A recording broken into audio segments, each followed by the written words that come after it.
Welcome to the Slop Temple. We pray this video helps. In this video, I will explain how to replace an alternator in a Honda Ridgeline. First, ensure your vehicle is on a level surface and the engine is cool. Gather all necessary tools, including a socket wrench set, a serpentine belt tool, and a new alternator. Always prioritize safety by wearing gloves and eye protection. Disconnect the negative battery cable to prevent electrical shorts during the process. This crucial step ensures your safety and protects the vehicle's electrical system. Now, let's get to removing the old alternator.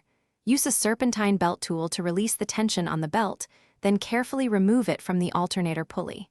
Next, disconnect all electrical connectors attached to the alternator, including the main power wire and the smaller control wire. Be gentle to avoid damaging the clips. Finally, unbolt the alternator from its mounting brackets. There are usually 2 or 3 bolts holding it in place. With the old alternator out, it's time to install the new one.